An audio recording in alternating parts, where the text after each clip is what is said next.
one of the things that came up to me was like, my entire life I've surrounded myself by women with no morals, with daddy issues, strippers, escorts, people on drugs and alcohol, lost, because they could give me what I wanted. I blame them for my pain, and what I did was in that moment, like I went to forgive my ex for all the hurt and all the stuff that I went through, and I realized that unconsciously I was surrounding myself with women who could never actually love me unconditionally. You know, and as Kirsty knows, Kirsty's watched me with other women. We've been best friends for 7 years. She knows I've slept with people that she knows and all this sort of stuff. And Kirsty has no jealousy or insecurity or even fear around things. But I have hurt you in things that I've done. One thing I learned at the monks was it doesn't matter how much bad you do, it's never going to make up for the good that you're trying to do to replace that. But it doesn't mean that you can't start doing good. The amount of people that told me how I am should feel, and that I should act this way, and I'm like, this is wild because I don't feel this way. But guess what happened in that moment? I started to question myself. When someone does something shitty, I always go, why? I don't look at that behavior. That's the byproduct of all the things behind. And people get so caught up in like, he's a cheater, he's a DV, he's this, he's that, blah, blah. Hang on, why? Because he once was a baby.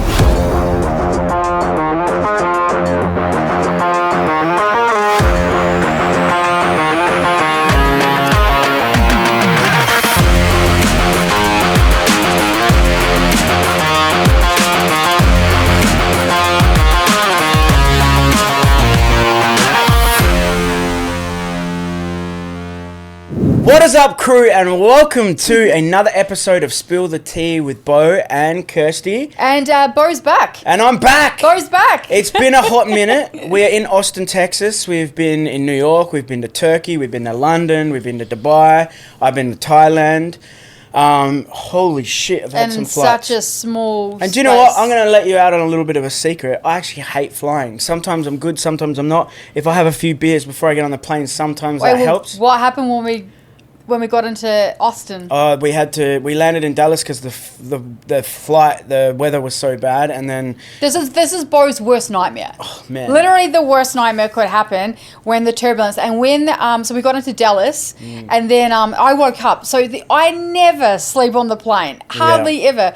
I wake up and I overhear people talking about like Dallas, and I thought, fuck, is Dallas like Austin? Like I don't know because the guy next to me is like, hey, I booked a ticket for Austin. I'm like, it's all good, bro. Like he was asleep too, and they had to divert and land in a different airport. But and the funny thing is that we got into the, like, they stopped and then they said, hey guys, just sit here for a minute, we don't really know what's happening either. New York style. Yeah, New York style. It was so funny. Honestly, Americans are the most hilarious people ever. And then anyway, they're like, okay, we're still gonna go to Austin tonight, guys. And everyone's like, clapping. Everyone's like clapping and stuff. And then no shit, when we took off, I was worried. And the beautiful thing is, like, Beau's freaking out. He's on his seat. Noah grabs his hand and holds his hand. Not having a good time. Because we know that for Beau, this is like the worst thing that could ever happen. This is like a typical thing of like when you have fears around things. Like my mum and dad used to watch Air Crash Investigation as a kid. I remember it was on Channel 7 every single night. And there was some, they do the reenactments of people screaming and fucking all that shit. But anyway, like I fully trust planes, and I believe that. Don't you think that's interesting? Because this is why we talk about why people are hypnotized. Well, that's right. So our job is to unhypnotize people. Your nervous system is smarter than you are, and your nervous system, it's sort of like when what I learned from the monks is like, someone could hold a gun to a monk's head and his heart rate won't change. Like he doesn't have any fear. He's worked so much on reaching Nibbana that he's at peace with himself, and whatever's going to happen is out of his hands, and that's okay. There's no sense of control. 100%. But the nervous system's going to react. It's like being in a relationship and your partner's not going to do anything, or you're feeling like feeling unsafe around something, but your brain's telling you one thing, your body's telling you another, and then you have to be like, what happens in those moments, which I do this on the plane, it's like, is this intuition? Are we going down? Or like, is my nervous system just feeling unsafe? And it's the same in the real world. Like, you really have to have that fine line of telling yourself, like, is this intuition or a real gut feeling, or is my nervous system, do I just need to breathe and shake this off? So, and life's like that too. But talking about that sort of stuff, let's go into a bit of vulnerability. So before I went into the monks, I put up a bit of a vulnerable post that went viral, and I spoke on some things that had happened in our relationship. When you flew back to Perth, I messaged another girl, and you know, we don't have to go into details exactly on everything, but it's our business. But the reason we share this is because we want to be real and raw, and I want to be honest about the things that I do, and I want to own my shit, and then I also want to work on it as well. So I've done a lot of fucking work around this, and this isn't the first time this has happened.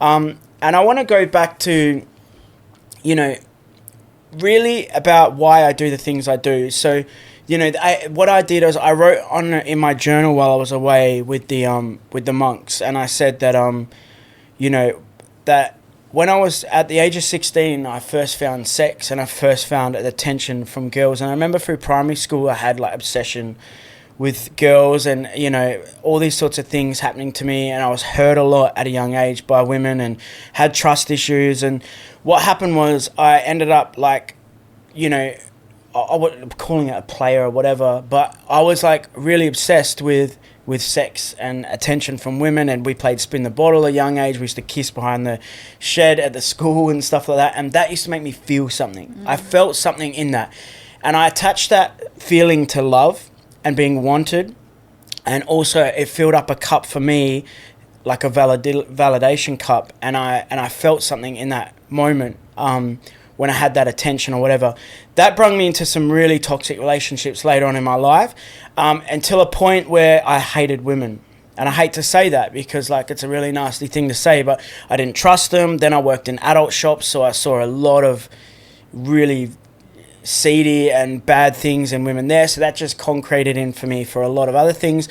But when I did breath work, and then I really started diving deep into myself, forgiving myself and loving myself, one of the things that came up to me was like, my entire life I've surrounded myself by women with no morals, with daddy issues, strippers, escorts, people on drugs and alcohol, lost, all that sort of thing, because they could give me what I wanted. You know what I mean? I never surrounded myself really with a strong woman or a respectable woman or a woman with morals. And I've got no hate towards like those sort of people now, because I see them as they're on their journey, just like everyone is. And that's okay. They're lost and they're on their journey and finding themselves. And I look back at a lot of these women and they're not like that now. They've done work, or I'm still friends with some of these people and things like that. But for me, I blame them for my pain. And what I did was, in that moment, like, I went to forgive my ex for all the hurt and all the stuff that I went through. And I realized that unconsciously, I was surrounding myself with women who could never actually love me unconditionally. Yes. They could give me sex, or they could give me pleasure or fun, or I could call them and they could come over and fucking give me that quick sense of pleasure, which I associated with love. And then instantly after that, that hole would still be there. And I felt that. So I kept trying to, it was sort of like drugs, you know? Definitely. I kept trying to fill this hole. It's an addiction.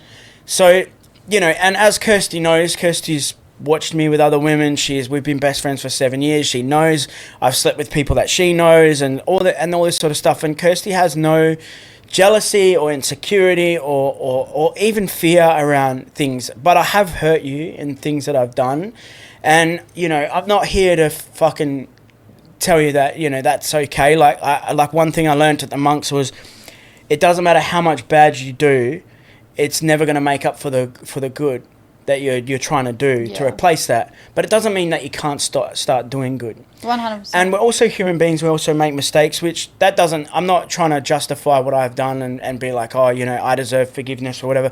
The only person who needs to forgive me in this is not you, not fucking our followers, not my clients, not anyone, is myself. And once I forgive myself, then that's my own journey of healing. And also, we're allowed to make mistakes. All life is about making mistakes, in your life, in your relationships, in business or whatever. But then you have to like work on it and do shit on it, and then make it better. Well, it's only truly a mistake if it continues. Well, yeah, and I have continued some mistakes, and my things is, you know, it's not necessary. It's not having sex with another woman. It's not wanting to have sex with another woman. But they're inappropriate conversations. Yeah. And this is what I've done. And then, you know, and I always know that when I do this, I'm at some sort of low point, or feel disconnected from you, or you're away, or I'm going through a little bit of a down. And it's sort of like when you grab the alcohol or the drugs again, because you're wanting to feel that certain something. And, you know, I have no excuses. Like, I'm not here to go, oh, well, I was down, or, you know, oh, it was a mistake or whatever. Like, I'm owning it. I fucked up, and I almost lost my entire relationship and my family over it, definitely this time. But I really want to talk about how you felt through that and why you got through it, and how you felt the way you felt and what you associated with the things we've talked about. But also, after we talk about that, I want to go into, like, we've had some huge fights. We've had some big fights in our relationship, a lot bigger than probably normal people. But we've also got our relationship's 95% great, business, family. And I think, you know, going off that, that's the hardest thing when your relationship is 95% great, but then 5% fucking wildly bad. Yeah. Like big decisions, like big. But wouldn't it be easier ups. if I hurt you, or if something happens in a relationship, or if you're not happy, you could go, this is my exit key. 100%. Like fuck this, I'm over this relationship. But when we have shit go on, you love each other so much, and our relationship's so good, and we're best friends, and we've got such a good life. We travel the world. We love what we do for work. We're passionate. Our business is amazing. We love our clients. We love each other, and I think I love you so much. I think this is the thing. Our friendship is what has got us through everything. Yeah. And that was the core foundation of our relationship, where we're friends first, relationship second, and now parents. Yeah. And I think that's where this all comes from. And you know, when I first started with you, like, I obviously knew your past. I was involved. We were friends for 7 years. Yeah. You know, I had witnessed you had sex with multiple people through Snapchat. Friends of mine as well. Like, you know, I have seen this multiple times. That never affected me. That never did anything for me. Why? Because my self-worth is not attached to other people. Yeah. Also, and what does that actually mean? Like, let's talk about that. Yeah. So, like, so you don't allow things to hurt you. Like, I don't allow things jealousy or I don't really change. Insecurity. I don't really change on both sides.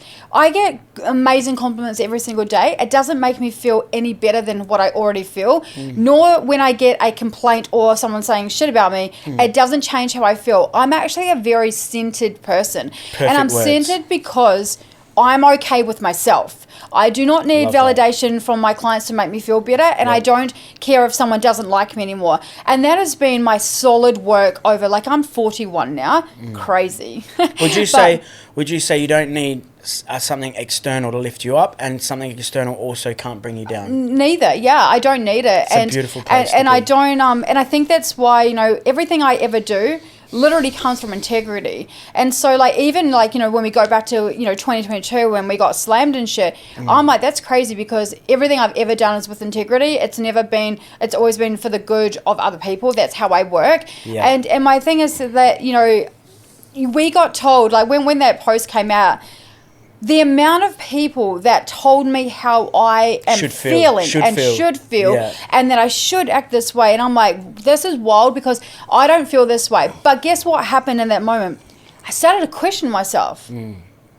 Let's be honest. I want to say something. So someone said to me, like, stop gaslighting yourself. That's it. That's what I was going to say. And then I was like, am I gaslighting myself? So I started to think about this, and I was like, while I'm in the monks, disconnected from my family. So I'm like going through these emotions and stuff like that, and then I was like, I'm not gaslighting myself. I know fucking damn well how I feel. And, like, going back to, like, you know, before all that came out, you know, we have had quite a few cases of infidelity in a relationship, of you messaging other women.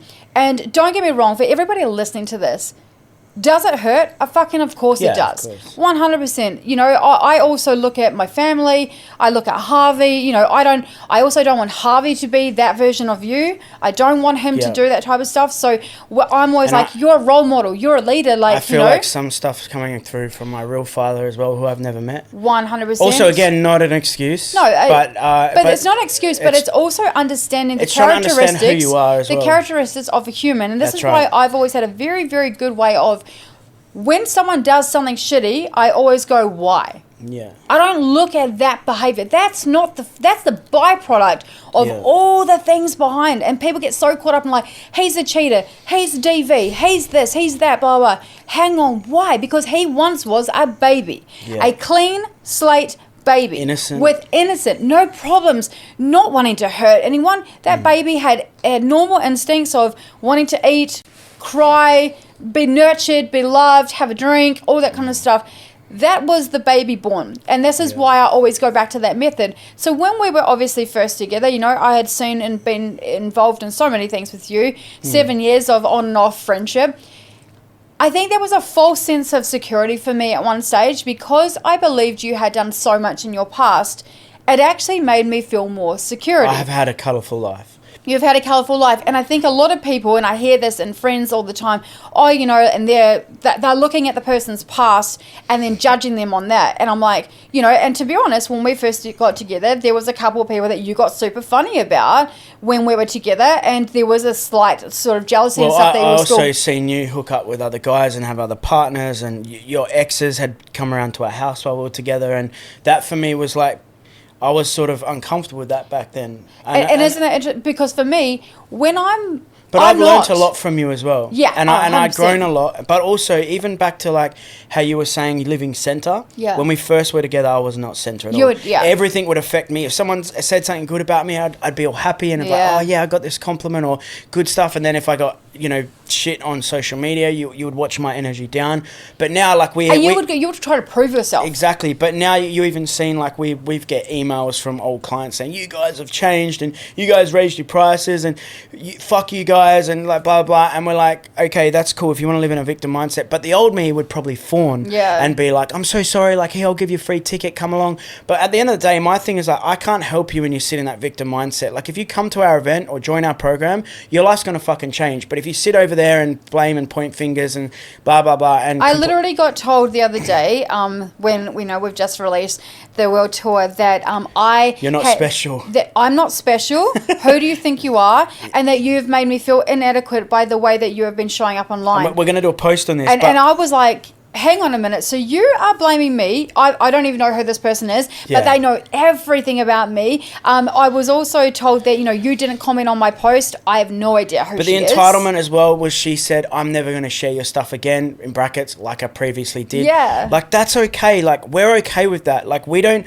need you. But I feel sorry for that person. I do as well. Because that person is not going to get anywhere in life. And I promise you right now, that person's got a broke mindset, broke bank account, broke life. And that's all there is to it. And the thing is, for everyone listening here, it is not your fucking job to make someone feel adequate. You cannot do that. You do not have the power do that for yourself. To do that. You have to do that. And inadequacy comes from multiple layers of things that you have believed true for yourself. I don't make you feel X, Y, and Z. You made you feel that, good or bad. I don't make you feel that. And don't feel like you have the entitlement to like.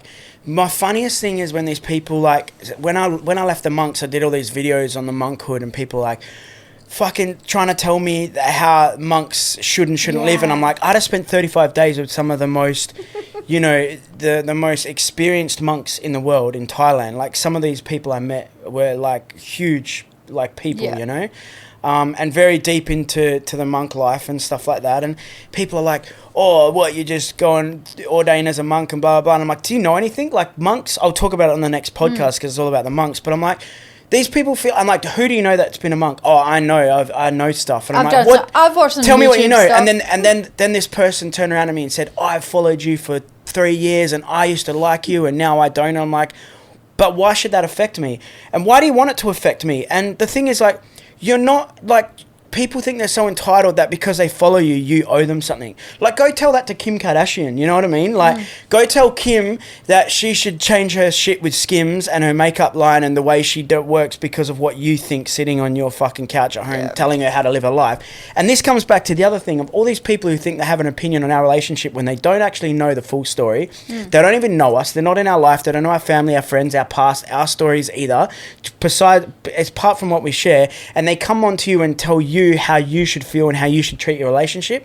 These are the sort of people that sit around the water cooler at work and be like, oh my God, did you hear about Kim Kardashian and Kanye West? Oh man, she's such a bitch and she doesn't deserve him and oh, he should do this and he's a blah, blah, blah. And I'm like, this is like these. You don't know Kanye West, you don't know Kim, 100%. but you feel like you have this like entitlement of an opinion, which is fine because we put our life out online. So do the celebrities, and so we put our life. So you guys are allowed an opinion. That's free speech, of course. But my thing is also like, you know, I have people saying to me, you know, your family's going to be ruined forever. She's going to have trust issues. Don't have trust issues, guys. But that's internal projection. I don't have that. I don't have insecurity. I am not jealous. I still don't sit there and go, oh my God, you can't talk to this person or you can't do that. I'm not like that because again, it comes back to self-worth. I am so okay with me, but I'll tell you this also, I do not condone the behavior. Of course not. There's a very difference from being who I am as an individual and condoning behavior. Can I say one more thing on that? Yes. It's one thing to have a business or even the best product or service,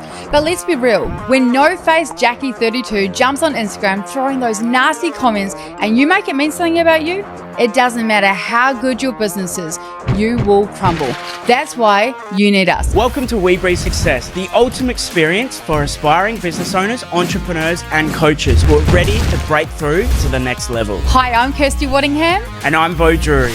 We're not just any mindset business mentorship. We are the world's best when it comes to mindset, breakthrough, and transformation. Our approach combines breakthrough breathwork, powerful mindset techniques, manifestation, and strategic business coaching, setting you up for each week for success and action. If you're truly serious about unlocking explosive growth, you're in the right place.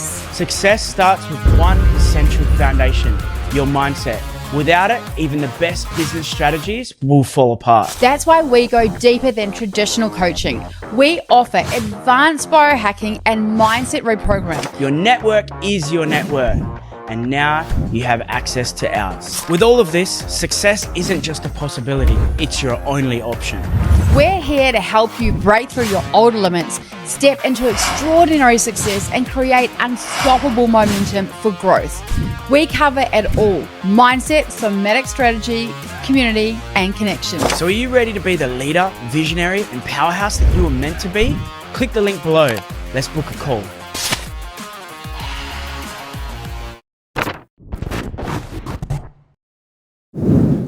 Every time that we've had a fight or something like this happen or something comes up within me, not only have you gone, you not made it about yourself, but you've also come to me and be like, what's going on with you? Yes. So like, just say I turned to alcohol or got some attention from a woman or had a conversation, whatever, you sit down and not only are you understanding, and don't get me wrong, we've had conversations where you're like, boy, I'm also sick of understanding. Like, there's been don't get me wrong as well, like we've almost broken up. Of course. In fact, we have actually broken up. Of course. And no, we didn't. Yes, we did. But I always say to Beau, like, we were over, and he's like, no, we weren't. Yeah. No, we weren't. Beau lives in a different fucking reality to me. Not me trying to control you or anything, I'm just being honest. But like, you said to me, you know, you've said like, you know, because you didn't make it about you, you've actually turned to me and be like, well, what do you need?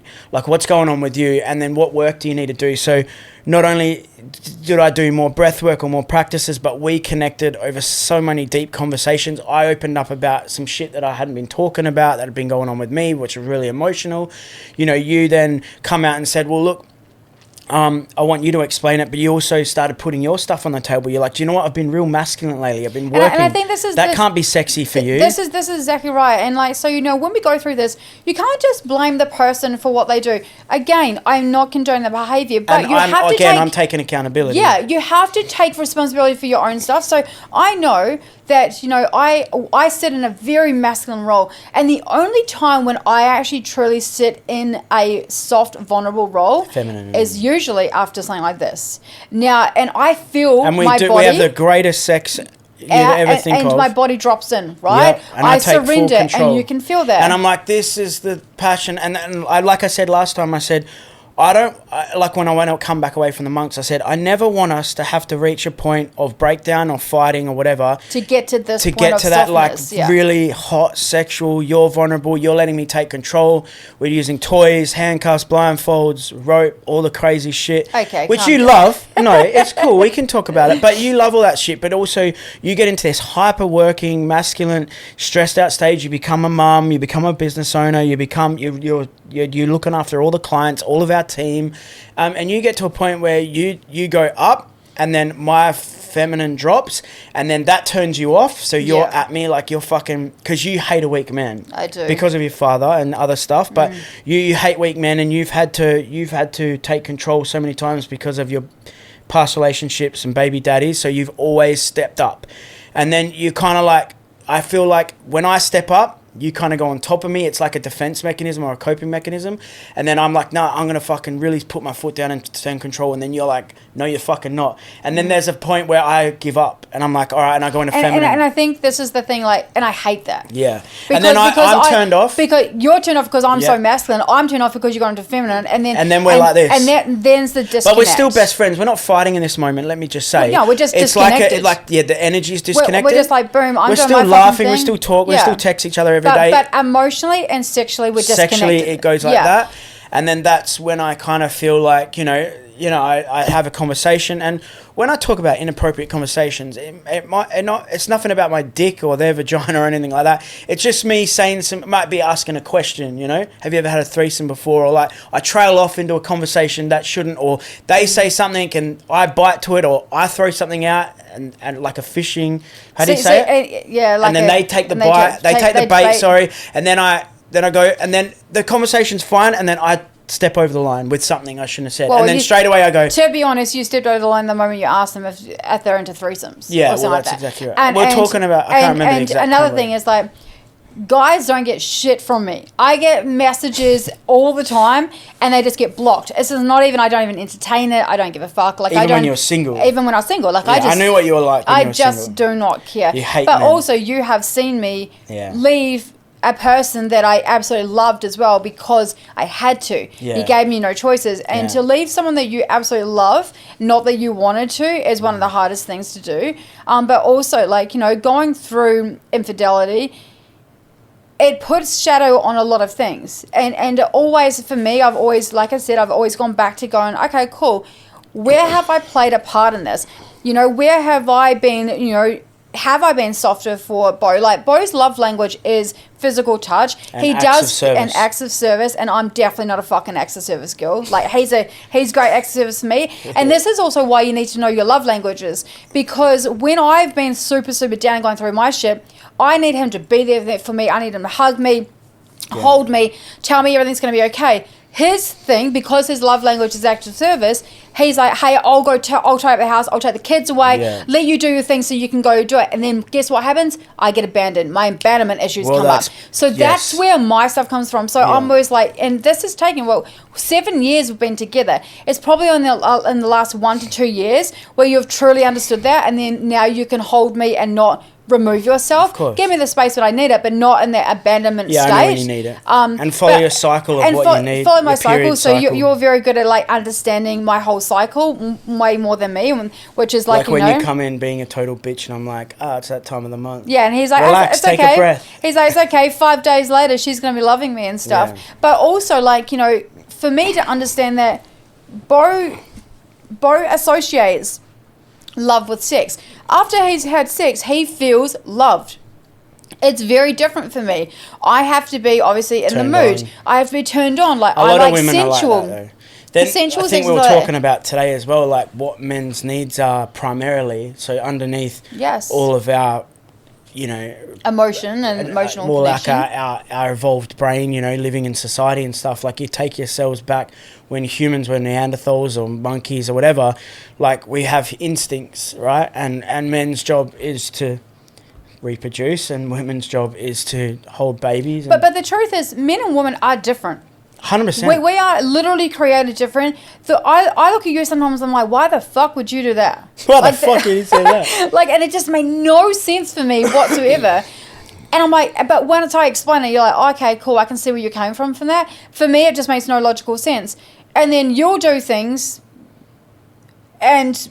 Vice versa. And vice versa. Probably not the same, but like... Yeah, I get it. You know what I mean? But men and women, we look at things very, very differently. And so going back to like... Women are more nurturers and more, physiological. They think about things practically. On a wide spectrum, Men are like doers and go-getters, and we don't really think about the consequences all the time. I don't actually think that's actually true. Go-getters and doers. I don't believe that all men are like that. I think women are far more superior. You guys are, like, especially in the business, the women nowadays. I think but women women have had no choice. I believe that's the point. For sure. Because if you take us back to a very long time ago, back in primal, or even back to the 60s and 70s or 50s even, men did everything and women just nurtured the kids and the cooking. And now, like, we live in a society where women are becoming men. They're literally changing their genders. They're becoming fucking masculine. They're business owners. They work away on the mines in the fucking oil rigs. Can I just say this thing on this? I used to always sit there and be like, you know, men have fucking got weaker. They blah blah blah, all this kind of stuff. But actually, when I stepped in, I was like, you know what? No, men didn't change. Women changed. Women got stronger because all of a sudden they were a mum. They cleaned the house.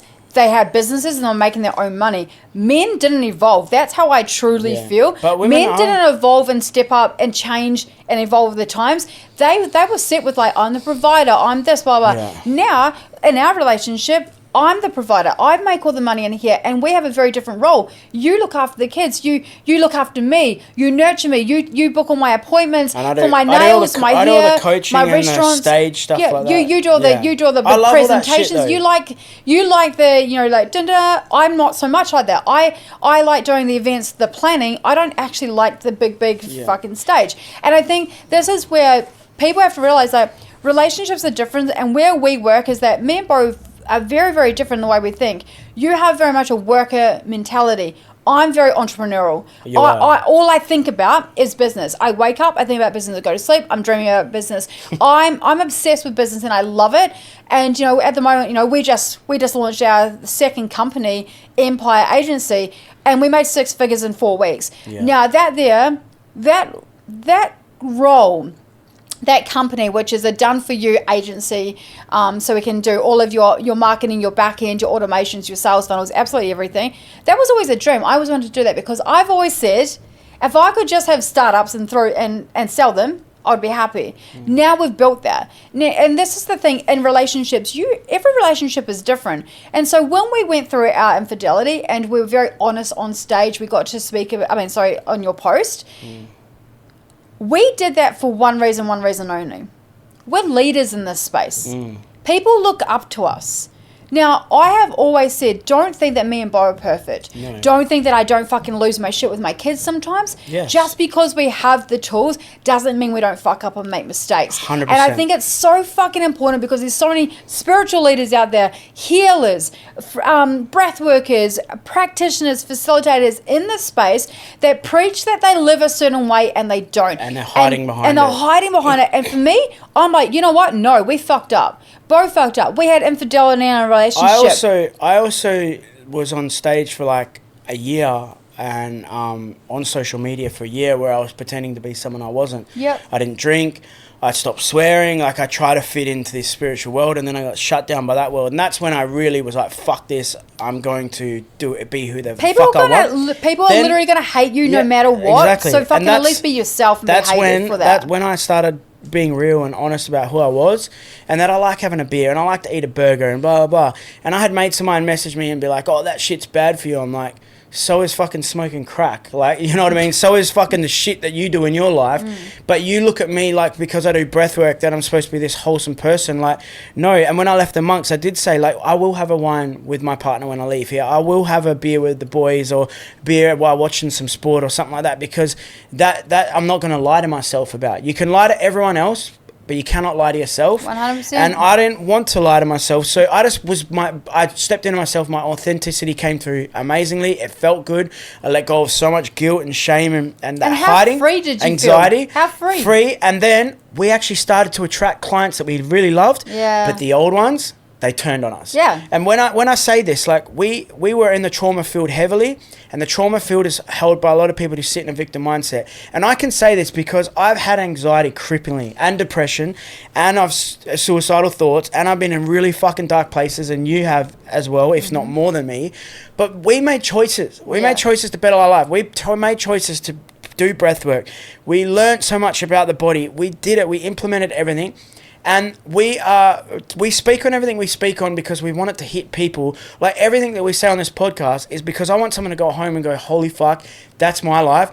That gives me hope, or I can do something about it, or I can make a choice. And just release your bullshit, release your guilt, release your shame. Your past is not meant to be a prison sentence. It's 100%. not meant to be a life sentence, guys. Like, no matter if it was done to you human. or you did it to yourself, it's okay to let go of it. And this is where I'm going to go into next. All these people that have messaged us after the post, giving us hate, or when we've upped our prices and given us hate, or we've changed from doing the trauma work to now teaching other people how to create businesses and be coaches, because we're out of that field now, is all because I want to help people because of what I went through. Yes. And the problem with that is these people who are still in it want to project it onto you. So when you're going through something like what we've just gone through and we post about it, they're like, oh, fucking blah, blah, blah, blah. He's a piece of shit. You should leave him. Fuck him off. Like, do you know our family and how amazing our family and businesses are? Like, why would you want to tear all that apart? And hey, if we break up and we don't work on our shit, then we're just going to prove to everyone else that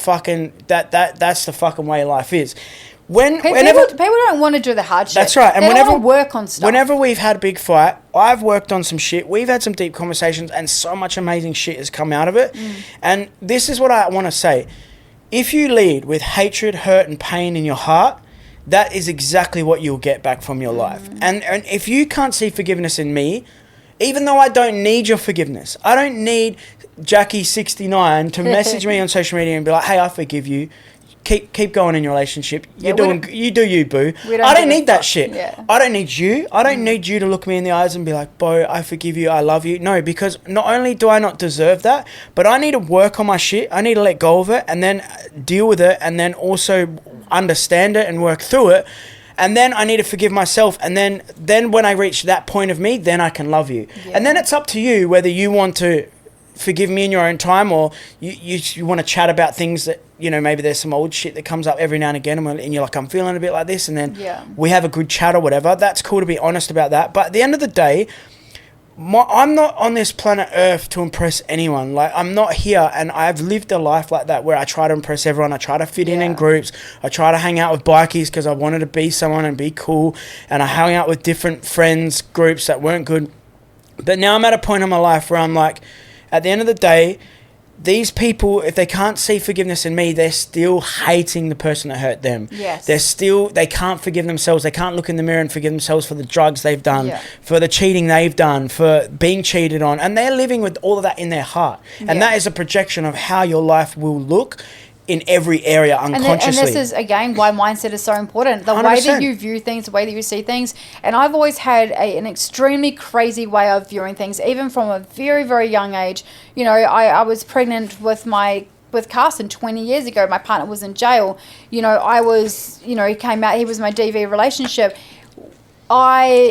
I had to reframe all of that. I worked on myself, so then I was hoping that Carson would go through the same things that I went through. So I've always had that in me to view things differently, and and have a look at like why people do what they do. But again, like infidelity, it's not easy. There's multiple layers of it.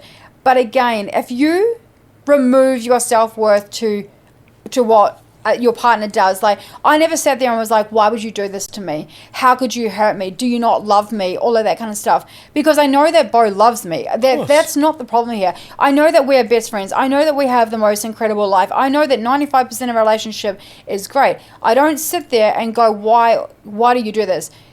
It's more of a thing like, how could you do this to Harvey? Yeah. And that's probably my biggest thing, because I'm all about being a role model, being a leader. I don't want my kids. The reason why I'm so big with like my business and stuff like Noah's about to come full time into our business next year, and he's going to be doing marketing and sales. But one thing that the monk episode's next, but one thing that came through to me when I spoke to you when I got out was that I never want to put Harvey in a position where his parents had this perfect life, perfect relationship, perfect business, money, love, fun, connection. Everything is great, but I self-sabotaged his growing up with having parents that are together because of a fucking stupid mistake or decision or chasing some validation or whatever, So I made a vow to myself as well. I also learned a lot about myself. I cried a lot at the monks. I had a lot of things come up for me about my self-worth and my self-love and the reasons that I do things, and I got a lot of clarity and awareness, so I think that's really important too. But I made some promises to myself, and and there's so much. We'll talk about that in the monk episode. But yeah, I think it's very important to, you know, if we keep making mistakes, is to, like, you know, when not everyone has that support. You fuck up and then everyone hates you, and then you just go further into it and you're like, yeah, I'm a piece of shit, and you own that. Everyone wants to go to the easiest path. But some people own being the villain too. It's easier to be the villain than to be the good guy. But most of the time, like, you know, people, once something happens, like, for me, again, the trust isn't broken for me. Yeah. I still trust you 100%. Well, someone asked on social media on a comment, they're like, will you ever trust him again? Yeah. And then I was like, you put this big... And I was like, of course I trust him again, because I trust myself. And also, you have decisions to make. Like, I could have made that decision, like, and we did come at a crossroad. Do I want to continue this? You know, how many times I put myself in a situation to support you, to understand you? There was definitely that. But at the end of the day... There's a lot of give and take in this relationship. There's a lot of give and take. There's a lot of understanding. And don't get me wrong, don't think for 1 second I'm perfect. Just because I don't do something on infidelity doesn't mean that I don't hurt my partner either. Doesn't mean that I am perfect. Doesn't mean that, you know, I'm hurting him in different ways. Whether it be maybe putting him down, because when I'm in that masculine role, I'm consistently putting a lid on you, you know, and that would be my fear because not hanging your towel up. Not hanging not hanging my towel up. I'm going to say that every episode. Like all of that kind of stuff. So I'm not exempt from the challenges that we face in our relationship. And it's just because my stuff is done not intentionally, or, you know, again, you're not intentionally trying to hurt me, but we're all different. We all play a part. And I think that's a very important thing to do. So, you know, just ending up on this episode is that if you ever go or find yourself in this situation, I want you to ask why. What happened? Why did you do that? Come from a place of understanding to try and start peeling back the onion layers, because if we could spend, like, you know, do 5 episodes on Beau's life, and, you know, to do with his dad, to do with his upbringing, to do with his ADHD, we could go through all of that. There is multiple layers to a human, why they do the things they do and why they're seeking certain things to make themselves feel good. And it's once when we get to the bottom of that is when we can truly do the work, because then we can start to understand and unravel those onion layers. Yeah. And it's super important to come from a place of understanding. The reason why our relationship works is because we were friends first. We have that beautiful respect for each other. I also love my partner with 100% of my heart. If I didn't, I'm completely cold. There's no two ways with me. I'm either all in, or I'm not at all. I'm not a 50-50 girl. I'm not even any other percentage. It's either 100% in or 100% out. And I do that with everything in my life, with my clients, with my work, with my relationships, with my kids. Yeah. So I think that's super important to take away from this, is that just because people think it should be a certain way doesn't mean it is. And stop holding so much guilt and shame for your own mistakes or for situations in your life. I think one of the greatest things that I feel so blessed about myself and Beau is that we're so fucking open about our life. You would not know, you would not be able to judge us if we weren't the ones telling the story in the first place. And once you tell your own story and you own your shit, no one can come at you. I do not care if someone likes me or doesn't like me. That's totally fucking fine. I love the people that are in our circle. I'll give 100% to the people that are in our circle. And Wade Bracer says, I'll give you 100% of that, give 100% of my relationship. But you get to choose whether you are going to continue the path that you're going and have this anger and hate inside of you, which is poisoning you, or you come from a place of understanding, care, and compassion. And those are the takeaways from anything going through this. Again, mindset, nervous system regulation. Hence why we are a you first, business second. That's right. In our business container. Because guess what? If I was to stack my business strategy on the challenges I was facing at that moment, it wasn't going to work, because I had a you first, something going on in my life. And this is why mindset and nervous system regulation will trump everything every time. 100%. Well, thank you guys for listening to this episode. And again, the reason why we share this is to show to you guys that we're human, we're real people helping real people. But at the same time, I want to give you guys, you know, permission to be yourselves, own your stories, own your shit, and also work on it. And it's okay to make mistakes, and it's okay to come back from it, and relationships can be figured out, and shit gets better. Okay, yes. You don't have to sit in the shit, and your past isn't who you are. So you fucking own that and let that be a journey. I hope some things landed for you guys today. Hit like, hit subscribe, share, ask us any questions. We're totally open. We love it. We love having a chat. And we'll see you on the next one. We're going to talk about me being a monk for 35 days. Let's go. Big love.